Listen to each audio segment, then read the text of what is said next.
Добрый вечер, друзья. Программа «Просто вкусно» на канале Якутия-24. Я Петр Цепандин.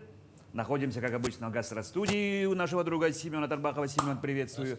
И к нам пришел сегодня известный Евгений Никифоров. Женя, приветствую. Привет, друзья, здравствуйте. Да, Всем привет. представить его нужно как велотуриста и, как ни странно, популяризатора игры, вроде как бы детской, но которой он сам даже играет, игры Лего. Все верно, Да. Петя. Спасибо, что ты пришел к нам в гости. Самое главное, вот это первое. Второе, все-таки кулинарная у нас передача, уклоном на кулинарность, да. Нам нужно что-нибудь приготовить и немножко поговорить. Договорились? Либо наоборот, да. Что ты будешь делать? Сегодня я хочу приготовить замечательное народное веллерское блюдо. Веллерский Веллерское корм. блюдо, да, то есть- Велотуристическое, Да. У нас будет необычное Блюдо блюдо, со своей велотуристическое. Все верно, Ага. да. То, чем питаются велосипедисты в походах. Это булгур. Булгур вам о чем-то говорит слово булгур? Мне Наверное, говорит. Слово Я- говорит булгуняхтах, ему, наверное, говорит. Да, все верно. Булгур в булгунихтахе — это вот такая как раз отличная заваруха. Булгур — это крупа, которая очень хорошо идет в пищу для активных людей. То есть она питательная, она калорийная, она замечательно утоляет голод, замечательно дает энергию. То есть то, что нужно для активных людей, наверное, мало весит. велотуристов. Так, время передачи у нас не резиновое, поэтому предлагаю Начинаем. начать. Сколько времени примерно потребуется? Готовится булгур примерно минут 30. Мы успеем нормально. пообщаться и приготовить как следует. Для Хорошо. начала нам нужна сковородочка и маслице. Так, сковородок у нас уйма. Какую? Давай Поменьше, возьмем побольше? вон ту побольше, Поболее, которая, да, с замечательным Держи. дном таким, с терочкой. Так, мне нам дают понадобится терочку. лук и морковь. Ее нужно сейчас приготовить, чтобы когда масло наше разогреется, можно было бы уже их съесть. Лук, Морковь нам необходимо натереть на крупной терке. Крупную терку всегда все велотуристы возят с собой, потому что, ну, кто знает, для чего она может понадобиться. Крупная терка — это вообще вещь в хозяйстве незаменимая. Да? Да, вот, казалось бы, не веллерская вещь совершенно, но тем не менее. Ну, короче, давай, ты Так, будешь как у готовить, вас мы тебе помогаем. включается плита, ребят? Я готовлю сугубо на костре раз в год, поэтому вот... отлично, супер, да. Мгм. Супер, отлично. Сколько моркови? Одна, две? Я думаю, одной достаточно, даже половинки. Мы сделаем небольшую порцию, чтобы на всякий случай, если не получится, ну, было не так обидно. Так, ладно. Вторую порцию за передачу, да? Все верно, да. Если получится, мы ее съедим на обед сегодня. Или завтра, как получится. Да, там нам съемочная бригада, если что. Да, все должны попробовать, само собой. Что же у нас все это получится? Так, мусор я скидываю. Замечательно. Вот в велопоходах больше всего я не люблю резать, потому что там нет таких условий, нет ровной поверхности, нет дощечки. И резать приходится на коленках, на земле, на пнях. На И поэтому камнях. на камнях, да, там на людях, на спине друга, так сказать. Поэтому нарезка в велопоходе — это такое себе удовольствие, но тем не менее здесь, да, трёмно, Делаю. крупной терочки. Слушай, Давай начнем с половины. ну, Жень, расскажи, вот как ты пришел в велотуризм, да? Конечно, это сейчас очень популярно, Да. но, по-моему, тогда, когда ты начинал, ну, энтузиастов было... Было по пальцам одной руки пересчитать, все верно. Это был 2003 год, и Илья Петрович Макаров, в то время он загорелся идеей создать велодвижение в Якутске. Затем он был председателем велофедерации города Якутска. Он привез первую партию велосипедов и однажды вечером заявился ко мне домой и сказал: вот тебе велосипед, держи, рассчитаешься потом, поехали. И вот с этого самого жеста началось движение наше велосипедное. Скажу сразу, что велодвижение, конечно, разделяется на подразделения. Это туризм, это спорт, это какие-то там трюки, BMX и так далее. Вот именно мое направление, близкое мне, это велотуризм. То есть Туризм. велотуристы — это такие люди, которые едут далеко, долго и потом едят. Ну, то есть выбирают направление, выбирают маршрут, Все верно. подготавливаются очень долго. Выбирают команду, что немаловажно, потому Команду, что да. совместимость — это очень важный момент. И едут очень долго. Ага. Цель? Да, должна быть какая-то конечная, во-первых, цель, то есть приехать куда-то, увидеть очень красивый крутой камень, пофоткаться и поехать обратно. Или Ну приехать да, ну, куда-то. какой-то, то есть что-то имеющее Да, историческую должна быть ценность, какая-то может быть, такая серьезная Цель и- причина. получается маршрут, да? Да, и Остановки? маршрут. цели, Самое маршрут. главное в также велопоходе, питание конечно, это... рассчитываете, Да, да? питание обязательно рассчитывается. А примерно? По-хорошему оно рассчитывается по специальным табличкам, где есть калорийность каждого блюда, калорийность каждого ингредиента. Это все сопоставляется в суточную норму потребления калорий. И вот выводится табличка, где нужно взять 402 грамма лука, 602 сосиски, 72 грамма соли и так далее. Но, как правило, этого никто не придерживается, поэтому это все делается на глаз. Ну, на глаз, На да, глаз, но все равно, чтобы им не Но хватило. петь, да, должно быть все очень питательно, потому что Да, когда потому ты что, едешь... скорее всего, вы же пролаживаете маршрут иногда Конечно. не там, где населенные Всё пункты верно, есть, да. что можно и не купить. Вот, да, совершенно чтобы правильно, ровно хватило на то, до чтобы доехать. магазина, до либо до следующего магазина. магазина, да, все верно. Есть большие автономные участки, где 3 дня, 4 дня может не попасться ни один магазин, и продукты пополнить негде будет. Поэтому, да, берется впрок продукты, которые не портятся, естественно, есть такие замечательные вещи, как тушенка, крупы какие-то. И это все везется с собой, потихонечку подъедается. И это все на велосипед грузится, Да. вперед, назад, на багажнике. Все верно. Велотуризм подразумевает какие-то огромные баулы, потому что на себе тащить это тяжело, это долго, это устает спина. Мы загружаем все в велобаулы, это все распределяется по участникам. Например, в одном из походов распределялось настолько точно, что каждая девушка должна была вести 2,5 килограмма общественной еды, мальчик 3,5 килограмма. То есть вот настолько бывает точно все рассчитано. Даже градация по... Чтобы, это, да, вот берешь ты там полбулки Гендерная хлеба, градация. да, полбулки хлеба, банку тушенки, там полкочана капусты. Другой взял там 3 батона колбасы, сгущенку. Вот это вот все дело везется. ну, Сколько можно времени сказать. обычно в среднем вы А, проводите в пути? Дело в том, что, к сожалению, отпуска не резиновые, все люди, лопаточку можно, имеют какой-то, спасибо, Петь, ограниченный запас по времени, и поэтому мы стараемся захватить выходные плюс-минус 1-2 дня. То есть средний велопоход, ну, по окрестностях Якутска занимает примерно дня 3-4. 3-4. Приблизительно так, да. Но раз в год или раз в какой-то период мы стараемся организовать большие велопоходы за пределы республики, Так. когда можно ехать 20 дней, 15 дней, может быть даже 26 дней. Расскажу поподробнее про наш самый большой поход чуть попозже. И вот там уже действительно начинает все это в полной мере чувствоваться. Запас еды, расчет калорий, Ну, вес, развесовка велосипеда. Да. То есть это подход к большому походу, как и во всем, впрочем, как в автомобильном туризме, в пешеходном туризме. То есть без этого как бы никак. Вот. что самое главное на твой это? Ну, кроме, если ты уже увлеченный, если ты уже поставил цель, что самое главное в этом в походе? Ну, допустим, если это будет большой поход. Если большой поход, здесь очень важна психологическая совместимость команды. Знаете, есть люди-одиночники, то есть люди, которые в одиночку Соло. проезжают. Соло-туризм. Да. Вот, например. Как Марина Галкина. Это очень... Да, точно. Это здорово. Но, тем не менее, в случае каких-то непредвиденных ситуаций, это могут быть сложности определенные. Да, даже банально не с кем поговорить. То есть велотуристы люди общительные, они любят общаться. Поэтому важно подобрать команду правильно. Психологическая совместимость, скатанность группы, так называемая, она влияет очень существенно на прохождение маршрута. А бы с кем не поедешь, случайных людей в больших походах Так, это главное. не бывает. Это Второе. самый важный момент. Второе – это хорошенько подготовить снаряжение. То есть ехать можно теоретически на чем угодно, но, конечно, ты должен быть уверен в своем велосипеде, как в своей машине, как в своей лошади.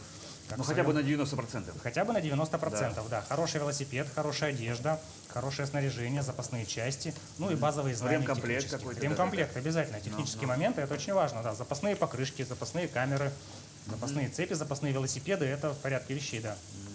И важно, чтобы, видимо, еще велосипеды были совместимы, да? Ну, чтобы там кто-то там мог. что-нибудь Точно, там. да. Вот прям, Петь, я бы с тобой поехал уже велопоход хоть завтра, да. Вот прям сознанием Не, дела. я тоже не велосипедным, я другими. Все замечательно, да, видами все туризма, верно. поэтому я понимаю, Должно что быть там- хотя бы колеса одного диаметра, чтобы мы Да. могли перекинуть покрышки. Должны быть какие-то одинаковые системы цепей, Да, переключателей, да, да, да, да, тормозные ручки, чтобы в случае чего не каждому вести индивидуальный, скажем, комплект, а один на группу какие-то вещи или два на группу, да. Это как бы нормально. Вот это важный момент также. Ну и самое главное – проработать маршрут. Какой бы ни был маршрут, как бы он ни казался красиво на бумаге, красиво на компьютере, красиво в картах, когда ты попадаешь на него, на второй день ты понимаешь, Когда что-то практика, не да. так, да, набор высоты оказывается не такой-то уж легкий, как это казалось, или погода Или вносит свои кто-то отстает. коррективы, Группа да, всегда или же кто-то двигается отстает. со скоростью Самого медленного медленного участника. участника, да, все верно. Так и происходит. Поэтому на месте это все корректируется, может быть даже скорректироваться дневная какая-то планка, можно заложить больше, можно заложить меньше. Это все решается уже в процессе движения. Ну и третье, я почему все это спрашиваю и спрашиваю. Так, что же интересно? Физическая подготовка. Да, физическая подготовка важна. Перед большим походом нужно подготовиться, раскататься, как это называется, Да. в велосипедной среде. То есть, Месяц-два хотя бы. сезон, да. Сезон у нас короткий, он в принципе из 2-3 месяцев и состоит. Поэтому человек, который все лето активно ездил, он может осенью спокойно претендовать на место в хорошем походе. Да, ну не так, чтобы сел. Вроде как бы ты в спортзал ходишь, вроде как бы там в физической форме нормально там, да, Да, казалось бы, казалось бы, на да. велосипед сел, на следующий день у тебя Нагрузки судороги, разные, всё. совершенно Да. разные. Ну, отваливается пятая точка, такое бывает Да. для тех, кто в спортзале. Либо этого просто что-нибудь, не поймет. дай бог, натер. Либо что-то натер, да. Да. И ехать дальше невозможно, ты начинаешь задерживать группу, начинают происходить какие-то Вот я про непредвиденные это. ситуации. Все верно, да, физическая форма это тоже залог успеха, поэтому к длительному походу нужно готовиться заранее. Ну, как то и есть к вы любому раскатываетесь серьезному- просто и все. Да, раскатываемся, но когда ты несколько лет, 2, 3, 4 года в велотуризме, в принципе, ты уже понимаешь, на уже что способен твой организм. Мышцы уже готовы. Мышцы готовы, мышцы вспоминают после долгой зимы, и можно начинать даже кататься в плаве.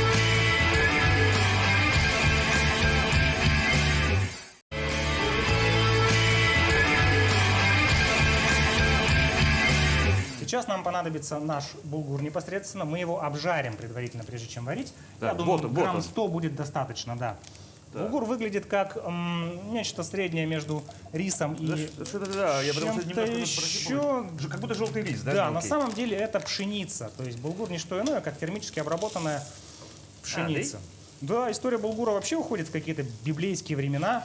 И это достаточно древняя крупа, она использована в пище очень давно, долгое время. Так, и смело засыпаем. Так и написано, кажется же. Вот, да, пшеница. Вот в этом секрет. Сейчас булгур нам нужно обжарить до Ну, это золотистого практически цвета. хлеб Другим получается. людям можно взять пшеничный рис. Да, то есть Можно те, так кто сказать. стесняется. Если кто-то, например, не знает и спрашивает, что это, как, откуда, можно просто объяснить, что это пшеничный рис. Пшеничный рис. И все. Все, Все, ясненько. все верно. Так, как у нас, ребята, с перчиком? Нет ли у нас перца? В руках у меня появился перец, который Женя попросил. Замечательно. Все-таки он, оказывается, у нас есть. Супер, Ну, у нас красный практически перец. в ресторане Мусхая, по-моему, все есть. Это Да, Семен? очень хорошо. Перец мы режем, ну, можно соломкой. Соломкой будет Соломкой? достаточно. Или, Мелко. может, кубиком. Можно кубиком, да. Тут уже дело такое, чисто эстетическое. Можно губиком, можно Перец, заломкой. он при жарке цвет не теряет, поэтому мы его нарежем как угодно, и он украсит наше блюдо. Слушай, давай все-таки пойдем по списку. Да? Я тебе С готовил вопросы, они у меня есть. Но про оборудование. Вот когда ты начинал и что сейчас? Насколько сильно поменялось оборудование? Ну, велики сами, да? По цене, что, как? Где вы их берете? Очень хороший вопрос про оборудование. Прогресс не стоит на месте. В велоиндустрии тоже. Поэтому на сегодня появляются такие замечательные легкие палатки, легкие спальники, которые вести ну на да, себе да. просто приятно. Велосипеды, конечно же, ну, как говорится, изобретать велосипед, наверное, можно бесконечно, но тем не менее это будет также те два колеса, рама, руль, сидушка, багажник, вилка. Разве что стало больше производителей. Ну и Вообще, как в рекламе Рама Карбон. там, да. Рама Карбон, 28 скоростей, чей мой, да. Карбон, кстати, Знаешь, если- чей? Да, знаешь, чей мой, да. Что касается карбона, он не совсем пригоден для туризма, он не ремонтно пригоден вообще в полевых условиях. То есть, ну, если то есть- что-то случилось с карбоном, ты Всё. дальше идешь пешком, становишься пешим туризмом. Идеальным вариантом для туризма является стальная рама, которую мы с вами можем Пусть тяжелая, но зато можно заварить в заварить. да. любом месте, да, и она очень хорошо работает на растяжку, и все неровности дороги она сглатывает. То есть стальная рама, она, казалось бы, вроде бы тяжелая, да, громоздкая, но тем не менее для туризма это лучший вариант, Так. как вариант. Ну, да. с точки зрения практичности С получается. точки зрения практичности, правильно, потому да. что, да, в каких-то... Карбон, наверное, когда ты велогонка, когда тебе Ты, легко, да, скорость если ты и всё. спортсмен, ну, Если важен спортсмен. вес, важна Важен вес. динамичность, важна какая-то вот такая, какие-то рывки. Да, карбон тогда, конечно, вне. Но все равно же у вас велосипеды, наверное, не простые, а там скоростные. да? Согласен, да. Для того, чтобы комфортно ездить, подниматься, в частности, в гору, ехать по тяжелым участкам, нужны скорости. То есть мы переключаем скорость, как в автомобиле, велосипед едет на пониженной, мы можем ехать вверх, мы можем ехать по песку, по какому-то плохому грунту. Обязательно нужен скоростной велосипед. Хотя, да, безусловно, были случаи в мире, в России, когда люди путешествовали на далекие расстояния на простых велосипедах. То есть брали, покупали в магазине Урал самый и всё. дешевый Урал, и все, да. В советское Или, время или- таки или- было. или дамская сура. Вот, и Дамская. доезжали, знаешь, как никаких проблем, люди делали это. Но так как мы... Солидолом и начинаем пошел, да? Солидол, все, да. Были ребята, которые в 80-м году из Якутска поехали на Олимпиаду в Москву, 4 человечка были Ух ты. студенты. Это, да, вообще известный факт. С одним из них мы лично знакомы с Лукашевичем. И в 80-м году они сели на простые отечественные советские велосипеды, взяли с собой запасные спицы, чайник и поехали своим ходом в Москву. Это был очень эпичный вариант. С Якутска? С Якутска, да, своим ходом. Тогда не было дорог, не было какой-то вообще велоструктуры никакой. Нет, я не слышал, как к своему стыду. Да, я могу потом поделиться информацией. Это Так, и эпичное они путешествие. добрались? Они добрались, да. До Олимпиады? Было очень много приключений, но они доехали, поучаствовали в параде Олимпиады. Это, ну, такое знаковое для Якутии событие на самом деле. Ну Это то есть так- на Олимпиаде знали, что там ребята Да, едут, и все нормально. подготовились. Так, все. Да. Так что, как говорится, было бы желание. Так, Супер. ну по деньгам.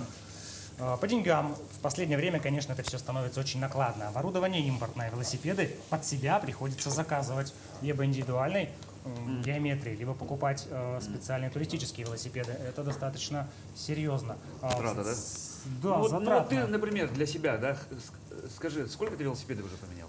У меня сейчас 2 велосипеда на данный момент, и это 4-й, 5-й мои велосипеды. То есть со временем ты понимаешь, что тебе все-таки нужно, какие моменты тебе нужно учесть в последующем. То есть какой велосипед больше подойдет под твои цели, под твои какие-то потребности. Поэтому да, на одном велосипеде. Вообще, как говорят, у нормального велосипедиста должно быть несколько велосипедов. Один из них для города, другой для путешествий, третий для души, 4-й, ну и так далее. Да То есть ладно. вот у меня на сегодня 2, да, и пока свиданий, да? устраивает, да. Для свиданий красный. Да, для свадьбы велосипеда, почему бы нет, для ребенка.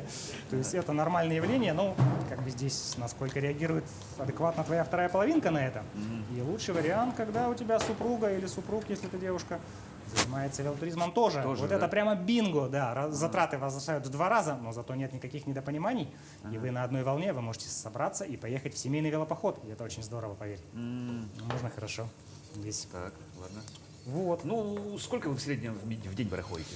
В среднем получается расстояние от 50 до 100 километров проехать можно. Но 50-70 это вот прямо Средняя оптимистично. критическая Да, это скорость. средний, да. 100 это, конечно, оптимистично, но при Ходовая хороших скорость. условиях можно. Да, Ну, да. так вы... Это достаточно за выходные, можно 400 километров, в принципе, ну, Намо- 300-400 намотать. намотать, да, это, ну, более чем достаточно, это, ну, на минуточку, Чехия, это 300 на 400 километров, то есть можно за выходные проехать поперек Чехию, да, даже Полностью. вдоль, если постараться. Да, Европу за месяц. Европу за месяц, Ну да. все верно. Якутию за 2.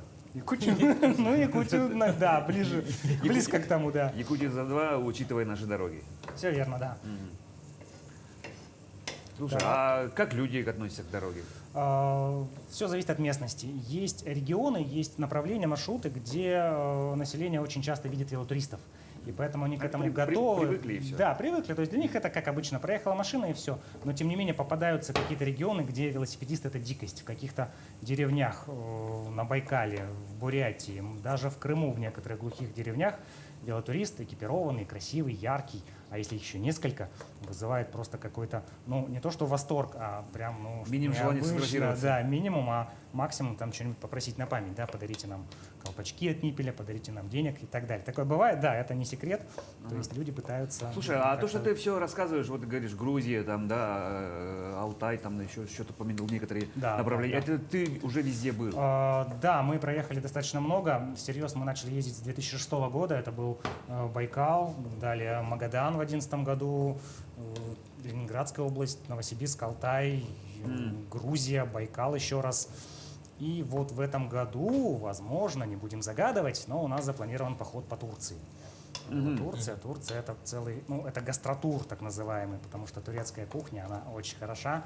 И я думаю, если все получится, то это будет незабываемо. Ну, на лето, само собой, наверное, Да, ну, на начало лета, да, конечно. Покупаться, покушать. Покупаться, да, позагорать, подышать морским воздухом, морским горным воздухом.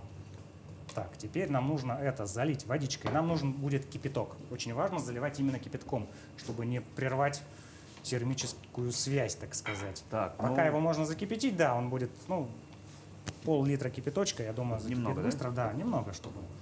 Получается, в поход вы возите с собой, как сказать, котелок или...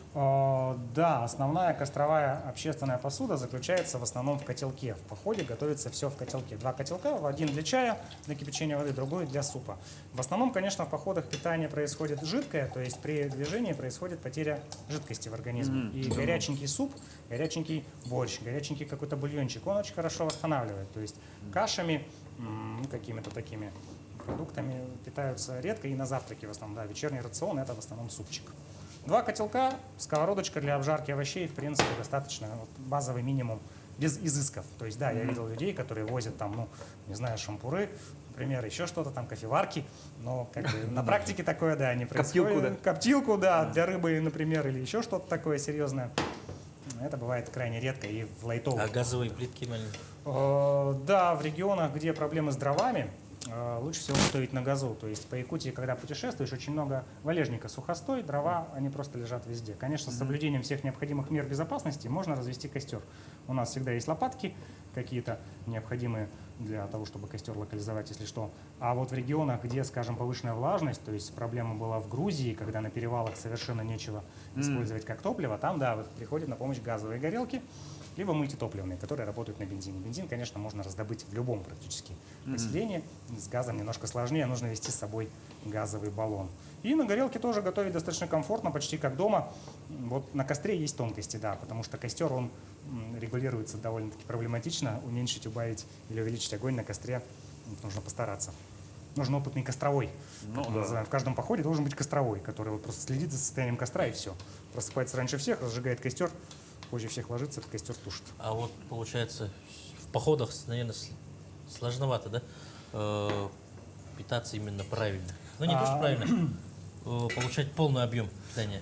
Да, стараемся это компенсировать именно вот такими калорийными продуктами. То есть действительно полный рацион в походе невозможно предусмотреть. Но самое главное для активного образа жизни, для вот нагрузочного, это сахар, конечно, да, это глюкоза. Да, то есть ты должен... углеводы много. Углеводы, безусловно, да. Как ни странно, очень хочется после 2-3 дней что-то такое вредное-привредное. Приезжаешь домой, бутылка Кока-Колы холодненькая, ты ее залпом выпиваешь, все, ты счастлив. То есть в походе Кока-Колу пить нельзя, она приводит к еще большему потреблению воды. А вода в походе на вес золота. То есть воду пить нужно всегда. Вот, поэтому вредные продукты отпадают, а что касается полезных, да, здесь приходится просто держать баланс.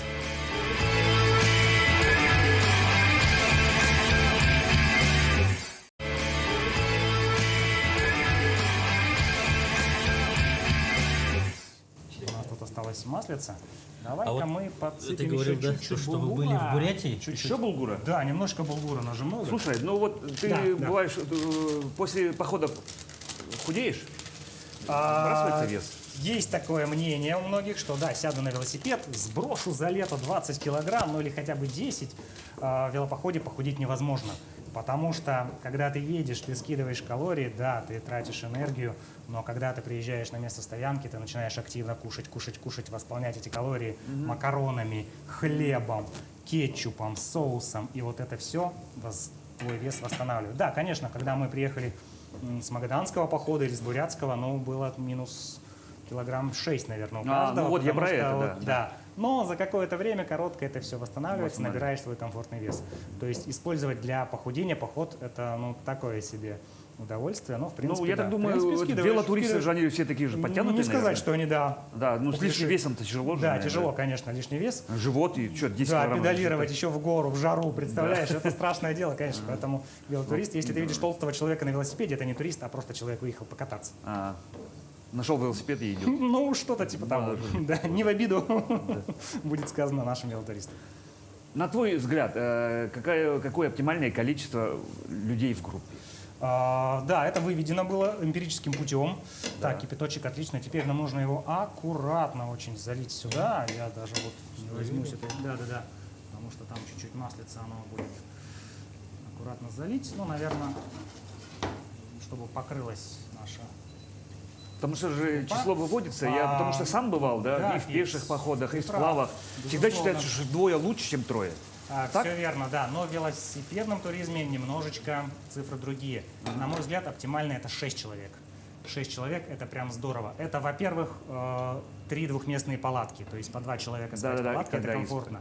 Это в случае какой-то доброски, самолет, 3 кресла по 2 ряда, сидишь нормально. Это в случае заказа микроавтобуса. 6 человек помещаются в любой автобус, с велосипедом можно доброситься. Да в конце концов, в пачке с кексиками там 6 кексов. И в блоке пива 6 бутылок. Да ладно. 6 банок, да. Это можно вырезать, да, шучу, конечно. 6 человек очень удобно, потому что, когда это длительное время, вот сейчас бы нам крышечку, но ничего страшного, мы попробуем, чтобы крупа насытилась Ну, водой я так. слышал, что, получается, велосипедисты даже люди, когда занимаются бегом, полумарафонами, даже на марафонах дают безалкогольное пиво, да? Банки, прям Да, заготовленные. это вот Потому как что раз очень хорошо восстанавливает. Да, восстанавливает именно потерю тех элементов, микроэлементов, Да. которые ты вот в момент нагрузки теряешь. Потому что Да. некоторые удивляются, что Все верно, да. когда такое бегают, есть, там да. стоит прям вода и пиво. Да, Да, пиво и стоит. если он чувствует, что организм не нуждается именно вот в таких штуках, или вот Кока-Кола, да, еще. Томатный сок бывает почему-то, я не знаю, вот у меня лично томатный сок восстанавливает что-то, непонятно что, но вот хочется томатного сока. То есть в конце можно, да, позволить себе какие-то такие изыски, которые в обычной жизни, ну, безалкогольное пиво, кто его пьет в обычной жизни, а вот после похода это нормально, да, все верно. 6 человек, значит, да? 6 человек, на мой взгляд, это прямо вот очень здоровско, да. Когда ты долгое время находишься в одном коллективе, вдвоем и 20 дней, ты начинаешь уже тихо ненавидеть человека, потому что все темы для разговоров исчерпаны, ты каждый день видишь одно лицо, просыпаешься с ним, засыпаешь с ним, кушаешь с ним. Физиологические циклы не совпадают. Все верно, да, там совместимость по знакам зодиака и так далее. 6 человек, ты можешь ехать и комфортно общаться с кем-то. Два до дня обеда. с этим, С кем-то, два дня да, с этим. потом поменяемся, все. То есть вот это общение, оно дает возможность До человеку не встречи заскучать, за неделю, да? не начать ненавидеть своего напарника. Вот ты слухи про оргии. Поэтому, на мой взгляд, 6 человек это здорово, да. Четное количество вырежем. должно быть. Но сейчас же вы, Жень, Да. когда начинали, вас было мало. Сейчас уже сколько народу примерно? Слушай, Есть вот ассоциация какая-то, сейчас, либо там, вот стало настолько неприлично много народу, что федерация, она не может впитать в себя всех членов, и люди начали разделяться на группы по интересам. То есть есть молодые ребята, которые на площади Ленина выделывают разные трюки на BMX. ну какие-то клубы, да, свои Клубы, да, то организовывать. есть кто-то спортсмен. Неформальные они объединения, ездят, там, да, да, на шоссейных общественные организации. велосипедах. Ну, до этого пока нет. Наверное, все-таки Якутия, она немножечко вдалеке вот от этих НКО, от клубов. Просто, так сказать, ватсапные объединения людей, которые собираются по интересам, либо едут куда-то, либо где-то тренируются. Действительно, да, это происходит, потому что масса людей, они должны делиться по своим интересам. Да, Но ветераны есть. безусловно, Ну, есть как ты. ветераны, которые начинали в 2000-х годах. Ну, не все, конечно, сейчас катают, но есть, да. И иногда очень приятно видеть человека на велосипеде, который, ну, вот лет 5, 10, 20 пропустил, и ты с ним вот встречаешься, о, здорово. А помнишь вот такие вот моменты, да, помнишь, мы там-то, да, ночевали, ели, печеньки делили, да, в голодный год. Да, это очень здорово. И здорово. получается, вот насчет Бурятии, то, что ты рассказывал, мне, как сказать, я услышал ненароком, кого-то вы там зарезали. Это, Зарезали? Да, была байка интересная. Ну, это быль на самом деле. Мы путешествовали по Бурятии, это был наш первый байкальский поход в 2006 году. И когда мы... Да, пожалуйста. Распределим? Все верно, да, все супер. Отлично. И когда мы подъезжали к одному знаковому месту, богиня Инжима, есть такое место, и там находится Дацан, бурятский храм. И ребята настолько прониклись нашим прибытием, и настолько мы выглядели голодно и холодно, и жаждали кушать, что они просто зарезали барашка. По-моему, барашка, да, это был барашек. Они зарезали барашка молодого, приготовили плов, ну, какие-то национальные блюда, и нас угостили. Вот это было реально божественно, когда вот для тебя специально приготовили. Ничего себе. Зарезали кого-то, да. Вот. Ну и, кстати, к слову про Бурятию, бузы, позы, манты, вот Да. это все национальное бурятское блюдо, бузы, это просто божественно. В Бурятии они вот просто супер, ты можешь На взять минуточку, две это мое прибузы. любимое блюдо вообще. Круто! Да, вот, я вообще да, именно бузы. согласен. Вот Бузы. это было Которые просто почему-то у нас называли в Советском Союзе позы. позы, да, все верно. Вот там они настоящие бузы. Чем дальше от больших городов, тем они вкуснее и больше, и дешевле. И дешевле. То есть там можно, да, на 2 бузах ехать полдня. Ну, Да, это 30 прям рублей и реально, 2 да. бузы, да. Да, откусил, запил бузовым соком. Все, отлично, ты едешь. Отлично. ты здорово, да. То есть каждый поход, он вносит какие-то такие гастрономические изыски. То есть особо мне запомнилась Грузия, потому что там можно было ну там вообще, просто конечно. срывать фрукты с деревьев. Ты едешь, о, сливы, классно. Сорвал кучу слив, покушал нормально. Видишь, о, классно, гранаты. То есть вот такие страны, где растут отличные от Якутии культуры, фрукты, овощи, это прям запоминается, это хочется вернуться туда снова. Жень, про твое второе увлечение. Лего — это что такое? Как это Лего? Лего, да, к Лего я пришел много лет назад, когда у меня появилась дочь. Это был далекий 2009 год. Вообще, как говорится, как сказал Генри Форд, лучшая работа — это высокооплачиваемое хобби. И вот Так. когда твое хобби становится работой и начинает приносить немножечко денег, это самый идеальный вариант жизни. И на сегодня у меня магазин Лего. Начиналось это все действительно с покупки конструкторов дочери. И посматривая на них, я подумал, почему бы мне самому что-нибудь там не пособирать, может быть, даже попродавать и внести, так сказать, чудо в массы. В 2009 году мы открыли магазин Лего монобрендовый, то есть магазин, который занимается только Лего, и начали радовать детей, взрослых замечательными наборами. То есть Лего это в первую очередь творчество, это полный полет фантазии. Да, нет человека, который бы не знал, что такое Лего. У каждого есть дети, у каждого есть эти детальки, которые вечно валяются на полу и на которые больно наступать. И это вот такой симбиоз хобби и работы, пожалуй, это лучший вариант. Твое увлечение стало твоим бизнесом? Можно и так сказать, да. Второе увлечение стало бизнесом и надеюсь, что останется им на долгие годы еще. Слушай, а вот я про своих детей вспоминаю, да? Да. Очень-очень много Лего. Сейчас они где-то там, что-то, ящик такой на даче стоит, где-то там в Сайлыке, что-то где-то дома, что-то в гараже, да. Что ты с ними делаешь? Знаешь, Петь, на самом деле это очень серьезное вложение, потому что старые раритетные наборы, старые конструкторы, они очень сильно возрастают в цене. И когда какой-нибудь коллекционер из-за рубежа захочет купить его, он может отвалить огромнейшие деньги. Лего со временем не портится, не теряет актуальности. Ну да. И если ты нашел где-то в гараже набор, на котором стоит дата там 1986-91 год, то считай, что у тебя в руках настоящее богатство. Старые наборы, как и все раритетное. Скорее всего, нет, потому Оно, что наверное, коробки не огромной, остались, да, каше, и они все свалены в кучу, и все. Ну, здесь можно просто передавать по наследству бесконечно. Внукам детей и так далее. Потому что сначала ушло племянникам, потом их детям ушло, сейчас уже практически... Да, и они с удовольствием скоро играют. их внуки будут, скорее и всего, любые играть. новые наборы, они тоже с ними совместимы. Совместимы, Чуть-чуть да. подкупить, да. В чем секрет Лего, на твой взгляд? Мне Кроме кажется, совместимости. Мне кажется, да. Сейчас придумаем вариант Б. Нет, шучу, конечно. На самом деле, когда изобретали Лего, это датская компания, и создатель Лего, он сделал систему. Вот то, что ты говоришь, да, по совместимости, это самое основное действительно качество. Да, то есть, когда что бы ты ни покупал, можно, короче, 4 набора что-то сделать. Верно. Да. Ни одна игрушка другая не поддерживает такую систему, то есть это можно совмещать, строить бесконечно. Ну и во вторую очередь, а может быть даже и в первую, хочется отметить именно творчество детей. То есть это трехмерное создание каких-то вещей своих, как видит ребенок машину, как он видит дом, как он видит дерево. Не обязательно строить по инструкции, они могут создавать что-то свое. Да. И вот именно в этом вся прелесть. Ребенок начинает думать, создавать, творить, соревноваться. А созидание, как мы знаем, это одно из самых лучших качеств в человеке вообще. Творчество.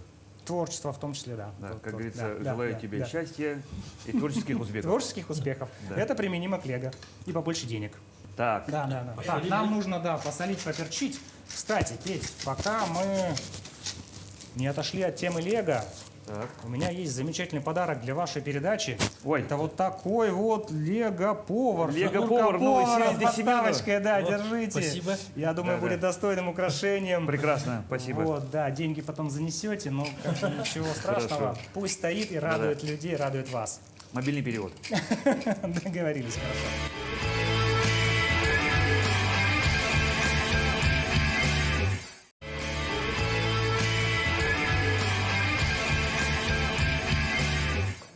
Чеснок добавляете?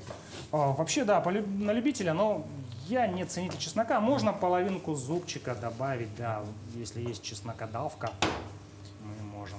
И вот это надо открыть, да? Да, надо открыть тушенку. В велопоходе тушенка – это самый основной заменитель мяса. То есть мясо, конечно, не везешь с собой, хотя мы возили и пельмени, было такое дело. Но тушенка – это наше все. То есть Или я сам вести своим. удобно. Давай по-гусарски. Давай лучше я сам сломаю свой нож. Отлично.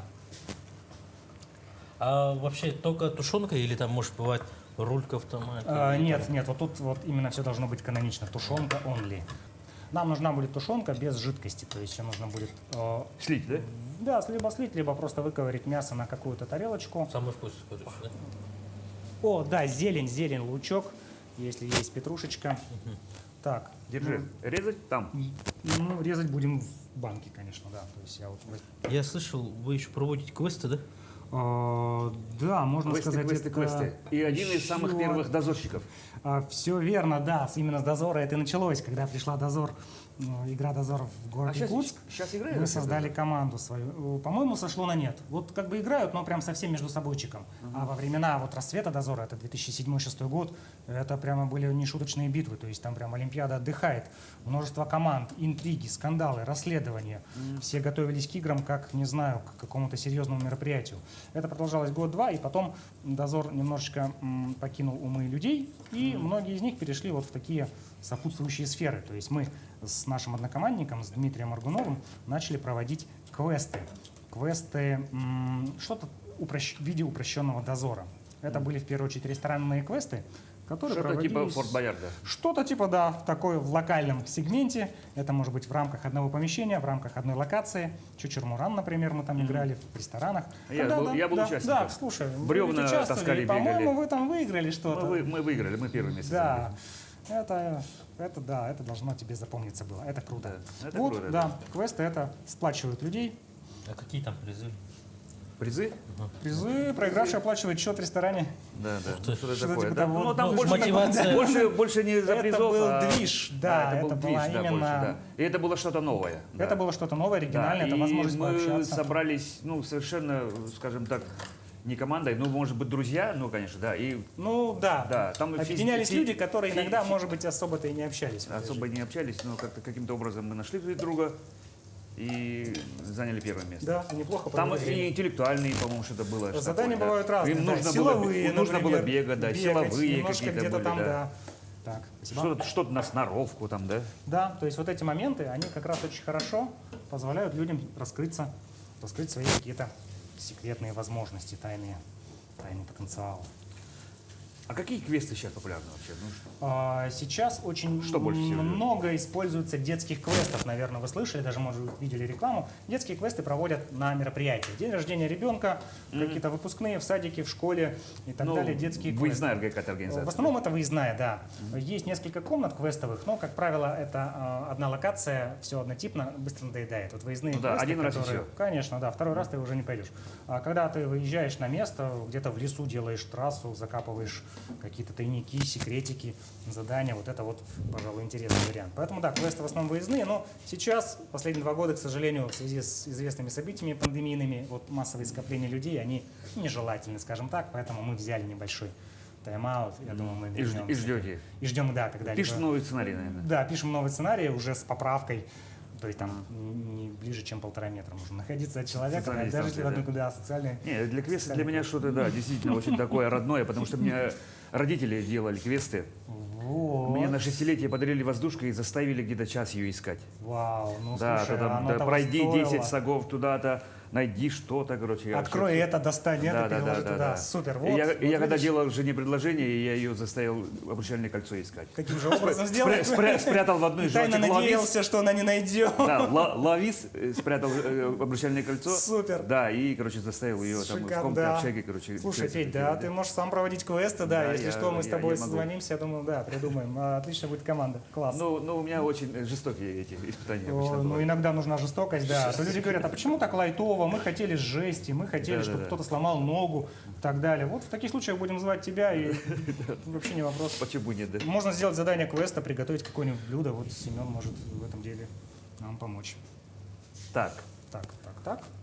я вот просто смотрю, и у меня это... Вот, то ли я не завтракал, То ли одно из то двух, ли, да? да, одно из Ну, двух. В вот общем, я аромат хочу... булгура, он Да, такой- он идет. Да, он идет, да. Он Булгур, идет, он пахнет да. не так, как рис, не как Я гречка. вроде должен был Он- смотреть на тебя, когда общаюсь с собеседником, да, Смотрите смотрю на сюда, еду, да. Это Глаза правильно. все-таки ходят. Вот это вот как раз такая как бы позиция вечернего предужинного велорасслабона, когда все приехали, сидят вокруг костра, повар кошеварит, и там 20 пар, Передача 8 пар выходит, голов. конечно, да, передача выходит вечером, да, но вот сейчас день, и уже, и как бы, уже кушать уже охота. Да, я думаю, мы Давай уже, как бы. недалеки от пробы. Вот, Семен нам нарезал вот это. Так, это у Это- нас зелень. Или это да. просто на...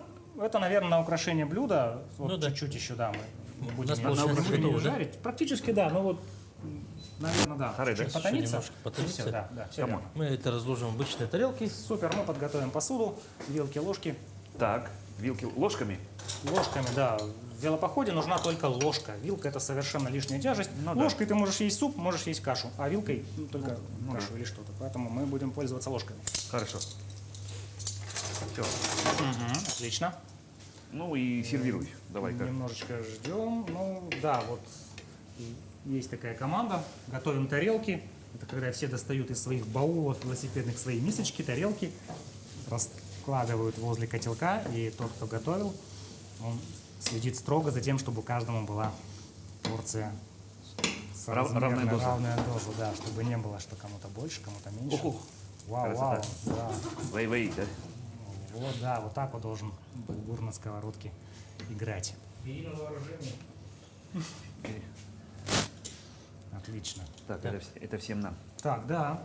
Ну что ж, Вот, давай. Ну, сразу на 3 части, чтобы всем досталось. ребята Нет, еще да, тоже хотят, конечно, да. конечно. Я шучу. Да. По чуть-чуть. Мы по чуть-чуть продегустируем его. Включи обостренное чувство социальной справедливости. Все верно, да, кушать хотят все. Угу. И украшать можно. А мне разрешает сфотать это для Инстаграма, для Фейсбука. У нас получается Закинем зелень. ничего и не остается на 3 порции. Ну, можно немножко уменьшить те порции, да, поэтому... Ну, в общем, да. Жека меньше, Жека меньше. Да, мне нужно совсем чуть-чуть. Он хавал. Мы немного насвинячили. Про Тиху ничего не сказал. Да Надо? не надо, не будем ворошить трупы. Я- Пожеланка только остается. Да, пожеланка, да. Ну, дегустация, да? Дегустация, конечно. По пожеланка. времени нормально укладываемся? Да, я тут где- 50, все супер. Вообще замечательно. Вау. Да, не, мы сейчас покажем. Да, конечно, как дело. Целую. Да, я на камеру покажу. Отлично. Ну что ж, Семен. Вот что у нас получилось с помощью Жени и Семена. С помощью И, Семена, и меня. Да, с помощью всех нас. помощью Выглядит всех нас, очень да. аппетитно. выглядит очень аппетитно. Сфотографироваться. Ну и пробуем, ребята. Момент Да, дегустации. вооружаемся ложками. Спасибо. Держи. Ай-яй-яй.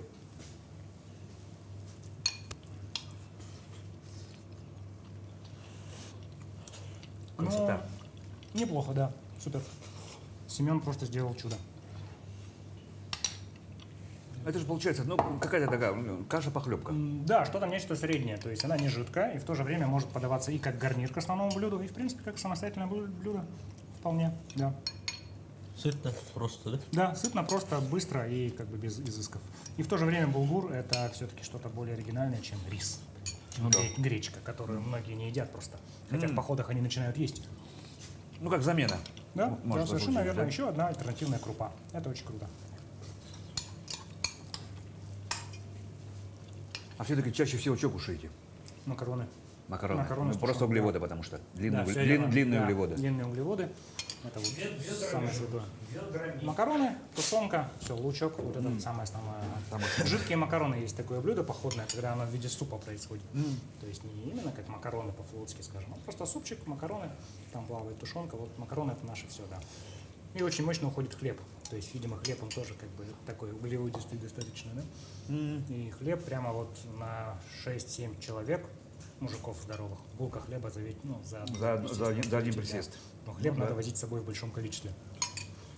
Хлеб наше все. Ну что ж, Жень, очень вкусно действительно. Вообще действительно никогда не ел, по-моему, этот булгур. Да, спасибо. Я Булгур думаю, твой? что класс. Ну и передача наша потихоньку подходит к концу.